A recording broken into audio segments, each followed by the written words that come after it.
Samuel briskly strolled along the avenue, a pang of regret gnawing at him as he realized there was no parking closer to the notary's office.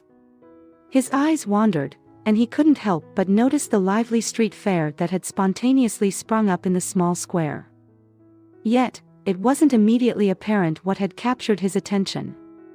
As he drew nearer, a sight gradually emerged: a young girl, roughly 12 years old, earnestly peddling trinkets and intricate beadwork. At first glance, it might not have struck him as unusual. These days, many children took on part-time jobs, washing cars or distributing pamphlets. However, something deep within Samuel was stirred. Unaware that he had stopped beside her, he picked up one of the delicate rose bracelets she had on display. In that instant, a tightening sensation gripped Samuel's throat, and the memories he had desperately tried to suppress for a year came rushing back with overwhelming intensity. His own daughter, Paisley, had once attempted to create such bracelets. But now, she was no more. Almost a year ago, she had tragically lost her life beneath the wheels of a passing car. Samuel carried the weight of guilt, convinced that if he hadn't allowed himself to be distracted by a phone call, even for a fleeting moment, his daughter might still be alive. It had taken only a moment, a brief, innocent dash from the playground to retrieve a stray ball, and that fateful collision had forever altered their lives. For Samuel and his wife, Bella, the world had become a desolate place. There was no pain deeper than the loss of one's own child. Yet, the cruelest twist of fate lay ahead. They had to keep on living, engaging in the mundane routines of eating, drinking, and breathing, all the while grappling with the harsh realization that it had all lost its meaning. Even when Samuel attempted to bury the nightmarish memories, there always seemed to be something ready to resurrect those haunting recollections. In an effort to divert his thoughts, he turned his attention to the bracelet in hand and inquired of the girl if she had crafted all these beautiful trinkets herself. With a nod, she affirmed her authorship and looked up at Samuel, her gaze capturing his senses, a pair of uncommon, emerald eyes. In that instant, he was transported back to his beloved daughter, who had the same captivating eyes as he did. The girl before him bore an uncanny resemblance to Paisley, albeit a slightly older version. As he contemplated the peculiarities of this encounter, the young girl proceeded to showcase her other jewelry pieces, sharing that she often sold them at this spot and could even create custom items. Samuel examined the girl more closely, noticing her modest attire and her family's evident financial struggles. In a sudden moment of introspection, he found himself pondering, what is the value of all this? The girl promptly disclosed the price, prompting Samuel to retrieve his wallet and make the purchase. It wasn't the ornaments he sought, rather, he wished to assist this girl who bore such a striking resemblance to his departed daughter. Curiosity led him to wonder how she would employ the money, and her response left him astonished. "New beads, some food, bread, milk," she replied. "Sometimes, I make good money, like today. We'll have enough for meat. We'll make soup with Mama." Samuel couldn't fathom how parents could fail to provide their child with the necessities she mentioned. He had sworn to himself that he would never let his daughter endure such hardships.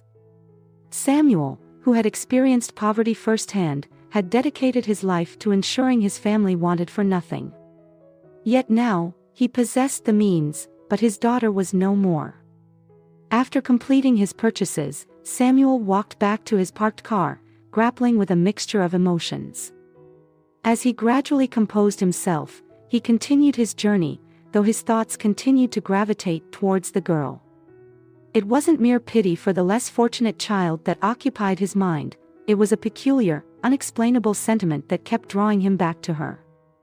Perhaps he saw in her an embodiment of what Paisley might have become, a poignant reminder of what was lost forever. Upon returning home that evening, he couldn't keep his thoughts to himself and shared them with his wife, Bella. "Bella, I'm struggling to comprehend what's happening to me. Today, I encountered a girl on the street who bore an uncanny resemblance to our Paisley. I'm convinced she's a glimpse into what our daughter would have grown into in a few years," Samuel confessed, sensing the pain his words caused his wife. Bella's response was almost a shout, "Are you trying to break my heart?" "No, of course not. I'm just bewildered by it all," Samuel mumbled, recounting every detail of the encounter to his wife, even displaying the beadwork he had purchased. Bella's tears flowed even more freely, and Samuel spent a considerable time consoling her. Despite her grief, he eventually suggested that they visit the girl together the following day, perhaps bearing gifts and provisions as a gesture of kindness. Bella couldn't quite grasp why Samuel was so compelled to follow through with this endeavor, but she chose not to argue and eventually acquiesced. The next day, as the couple arrived at the market, they were met with disappointment. The girl was nowhere to be found. After inquiring with a local vendor, they learned that her name was Ruby. She was 11 years old, and she lived with her ailing mother. It was revealed that Ruby not only had to shoulder the burden of household chores but also had to work tirelessly to earn money for food, as her mother's entire disability pension was exhausted on medical expenses. The garrulous vendor went on to disclose that Ruby had never met her father, and her mother, Violet, had never been married, citing the desire to place a significant order as an excuse. Samuel and Bella managed to obtain Ruby's address from a kind-hearted woman, who they thanked by purchasing warm knitted socks, and then embarked on their way to visit the girl. They made a stop at a supermarket, stocking up on essential groceries. When Ruby opened the door to greet them, Samuel extended a warm greeting, reminding her of the bracelets he had purchased the previous day and mentioning that he had come with his wife to place a new order, as they were greatly impressed with her craftsmanship. Bella wore a warm smile as she engaged with the girl, requesting to see more of her work. Ruby was both flattered and pleasantly surprised, her joy evident. "I'll show you everything, it's in my room. But let me inform my mother, she's resting in there," Ruby explained before disappearing into the adjacent room. Observing her husband's actions and the unfolding scene, Bella couldn't help but express her amazement. "Samuel, she doesn't look like Paisley. She looks like you." Bella couldn't fathom the situation, and her thoughts were racing with assumptions when Ruby called her into her mother's room. Behind a small screen lay a frail, youthful woman, her pallor striking. She peered out from behind the partition, her gaze fixed on the man, unable to divert her eyes. "Samuel, you found us," she exclaimed, and Violet regarded him with astonishment.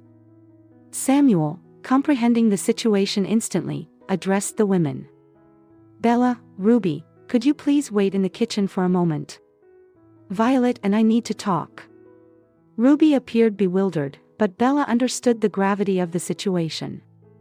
She offered Ruby a comforting embrace and silently guided her out of the room. Samuel took a seat in a chair beside the bed, his mind flooding with memories of the days that had separated him from this woman. He and Violet had once been college companions, sharing a deep love that culminated in marriage. Violet had been the most enchanting girl in their class, garnering the attention of many, including Samuel's friend, Eva. Nevertheless, she had chosen Samuel over all suitors, despite Eva's interest. However, an undercurrent of resentment had lingered between Samuel and Eva. Even though Eva had stepped aside, Samuel harbored a grudge and engaged in efforts to tarnish Violet's image in his friend's eyes. Eva frequently cited Violet's alleged misconduct, insinuating that Samuel had married too hastily. Yet, Samuel had dismissed Eva's embittered remarks, understanding that they stemmed from resentment and choosing not to react with anger. He had gone ahead with preparations for their wedding regardless. He had already purchased the engagement rings and was eager to set a date for their wedding. However, fate had other plans in store. On the way to his beloved's house, bearing a ring and a bouquet of flowers, he made a detour at the request of his friend, Eva. When Eva opened the door, she was half-dressed and disheveled, and to Samuel's shock, he spotted Violet asleep on Eva's couch. Filled with a surge of anger and disappointment, he rushed over to the slumbering girl and shook her roughly. "Is this how you love me?" he shouted in impotent rage. "I can't stand you. Eva, you can have her. I don't want her anymore." Samuel's fury was palpable, and Violet, still groggy, struggled to comprehend the situation. He concluded that she must be inebriated as well and stormed out of the apartment, overcome with disgust. The subsequent events blurred into a hazy fog, a descent into heavy drinking with questionable companions, followed by a near inability to make it back home. Violet had tried to explain and mend things multiple times, but he had remained resolute in his refusal to listen. Eventually, he transferred to another college, distancing himself from his past. Samuel threw himself into work, building his career, and for a long time, his deep-seated mistrust hindered any attempts at dating. And now, he had crossed paths with her once more, in the most unexpected circumstances. He no longer harbored anger or resentment towards Violet, only a sense of pity lingered, and he grappled with a single burning question. "Violet, I apologize, but I'm here by mistake," Samuel said, addressing Ruby. "She's my daughter, isn't she? Can't you see it? She looks just like you. I only wanted to tell you about the pregnancy, but it all turned out like this." Samuel couldn't comprehend how Eva had orchestrated this reunion, but he had grown weary of explanations. Yet, Violet was insistent. "Wait, please don't form a negative opinion of me," she implored. "I won't be in this world much longer. But that's not what I meant. I didn't betray you. Eva called me to his house. He told me you were on your way. Then he gave me some tea laced with sleeping pills. By the time you arrived, I had just woken up. I felt terrible and tried to explain everything, but you wouldn't let me. So, I took it upon myself to raise our child alone. And I would have, if it weren't for my illness." Samuel gazed at his former lover, struggling to come to terms with the cruelty and unfairness life had thrust upon her. He asked Violet how he could assist her and learned that her illness was incurable, leaving no hope for recovery. He also shared the profound grief he carried, recounting the recent loss of his daughter. Violet's heart ached for Samuel, recognizing that losing a child was among the most agonizing experiences one could endure. However, her primary concern now rested elsewhere: what would become of Ruby? If she were to pass away, Ruby would likely end up in an orphanage. "Samuel, I beseech you, if I don't make it, please don't abandon Ruby. Take her with you. She's your daughter," she implored. "She won't be a bother at all. Ruby is bright and capable, self-reliant in every way. Allow me to pass away in peace, knowing my girl is in capable hands," Violet urged. Samuel, bewildered, responded firmly, "What are you saying? Of course, Ruby will come live with us. And what about your wife? I think she's a wonderful person. Let me call her. I want to talk to her." Samuel rose, gently kissed Violet's cold cheek, and exited the room. He summoned Bella to speak with Violet while he took a seat on a nearby stool, gazing intently at his daughter. "Ruby, you know, I happen to be your father," he revealed. Ruby's eyes widened with amazement. "Wow! My mother always told me that someday you would come, and we would all be together. How will that work? What about your wife?" "She's really nice," Ruby inquired. Samuel sighed and replied, "It's a complicated situation, sweetheart, but I promise we'll figure it out and be together." He understood that Ruby was aware her mother's time was limited, yet her big green eyes radiated hope. After their conversation with Violet, Samuel and Bella bid farewell to Ruby and assured her they would return soon. As they sat in the car, Bella was overcome by tears, a mixture of compassion and sorrow for this young girl, whose mother was fading away, and there was nothing anyone could do. She felt sympathy for Violet, who was tormented by her illness to the point where she yearned for release, her only concern being her beloved daughter. Violet's resolve to fight for her daughter's well-being injected her with newfound strength to carry on. She wept, pledging to do everything she could for that little girl, everything she couldn't do for her own late daughter. She couldn't help but direct some blame towards Samuel for living so many years without any knowledge of his child. Her husband made efforts to console her, but he, too, was grappling with his own thoughts. He was tormented by memories of the past. Following Paisley's birth, doctors had informed Bella that she couldn't have any more children. After the tragic loss, when he had raised the possibility of adoption, Bella had categorically refused. She believed that no one could ever replace Paisley, and she feared she wouldn't be able to love another's child. Now, Samuel was beset with doubt. Bella, who had once been steadfast in her stance, was now emotionally committed to doing whatever was necessary for Ruby's sake. But what would come afterward? Ruby was his daughter, but could Bella truly embrace her as her own? Back at home, Bella sensed her husband's inner turmoil and broached the topic. "Do you think I'm incapable of being a good mother to your daughter?" Samuel started to protest, but Bella interrupted, clarifying her stance. "I won't be her mother. She already has one, and she doesn't need another. She's old enough to love a stranger as her own mother." Samuel was taken aback, fearing that Bella might not want to take Ruby in. He found himself at a loss, unsure of what to do next. Samuel wasn't prepared to sever ties with Bella, but he couldn't abandon his daughter either. The dilemma weighed heavily on him, pushing him to the brink of despair. However, Bella came to his rescue by offering a comprehensive explanation. She emphasized that relationships came in many forms, and she was willing to adapt. If Ruby didn't see her as a mother, then Bella would gladly be her friend, a prospect that wasn't undesirable at all. Bella was resolute in her commitment to Violet and Ruby, determined to support them until Violet's passing, after which she would welcome Ruby into their family. She understood that it might be a long and uncertain journey for Ruby to accept them as relatives, and it might never happen. Samuel wholeheartedly concurred with his wife on many fronts, reaffirming his belief that he had made the right choice in selecting her as his life partner. Regardless of what unfolded, he pledged to honor Ruby's decisions. Ultimately, he recognized that he bore the responsibility in front of her as the one who had fathered her.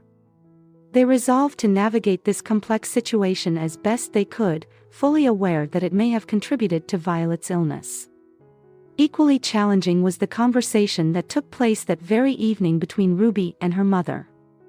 The girl sat on the edge of the bed, gently taking her mother's hand, and broached the subject of her father. Her primary concern was understanding how they would live together now that her father was married. Her mother regarded Ruby with a solemn expression. "My darling daughter," she began, "I am overjoyed that your father has been found, but I no longer need him. Now, I can find peace knowing that you won't end up in an orphanage, and you can live in a loving family with your own father and his wife. She is a truly wonderful and kind woman." Ruby's eyes welled with uncertainty. "Will she be my mother? But I only want you." Her mother gently explained, "Sweetheart, that's not possible. However, you should always remember that mothers never truly leave us. They remain in their children's hearts forever. I will always be in your heart, my love. And you can form a close friendship with Bella. She will understand you, I'm sure. She, too, has experienced the pain of losing a beloved child and will never ask the impossible of you." Tears streamed down Ruby's face as her mother continued, recounting how a malevolent force had cruelly torn apart her and Ruby's father. She emphasized that neither Ruby nor her father bore any blame for the past, it was simply fate. It had transpired as it did. Violet expressed her confidence that Ruby would still find happiness. Ruby, clutching her mother's hand, choked back her tears. "Mom, I'll never love Bella the way I love you. You're my real mother." Recognizing that it was growing late and that her mother was likely fatigued from their conversation, Ruby fetched her mother's pills and helped her into bed. She sat by her mother's bedside, contemplating her future, firmly resolved that she would become a doctor when she grew up. In two separate households, essentially the same conversation took place, shedding light on the complexities of this somber narrative for all involved. The following day, Samuel embarked on the journey to establish his paternity, a process that proved straightforward as no one disputed it. The ensuing days were laden with emotional turmoil for everyone. Samuel and Bella made frequent visits to offer their support. Bella engaged in heartfelt conversations with Violet, seeking to understand Ruby better. Observing Bella's responsible approach in preparing for her future role, Violet gradually found solace. Ruby, too, started to acclimate herself to her newfound family. They often ventured outdoors for walks, engaging in conversations that instilled in the girl the belief that a better life awaited her, albeit without her mother. However, thoughts of her mother's impending demise continued to haunt her, causing her sleepless and fearful nights. 6 agonizing months later, it finally happened. Recognizing the gravity of Violet's condition, Bella spent many nights by her side, providing comfort and companionship.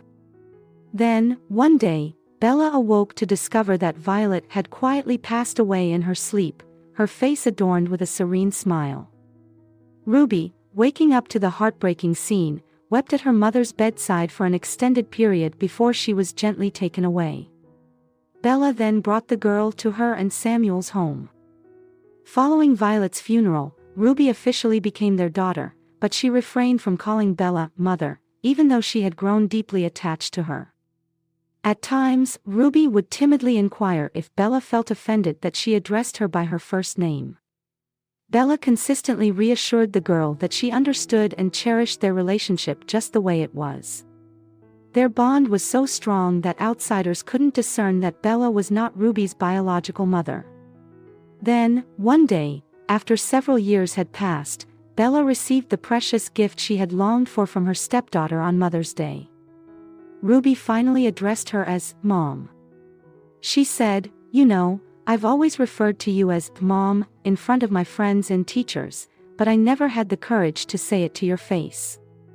Today, I want to express my gratitude for all the love you've given me. I love you, Mom." Overwhelmed with emotion, Bella embraced Ruby warmly. "My dear girl," she said, "from the moment I laid eyes on you, I loved you as my own. We will always hold your mother in our hearts. However, that won't prevent us from loving each other deeply."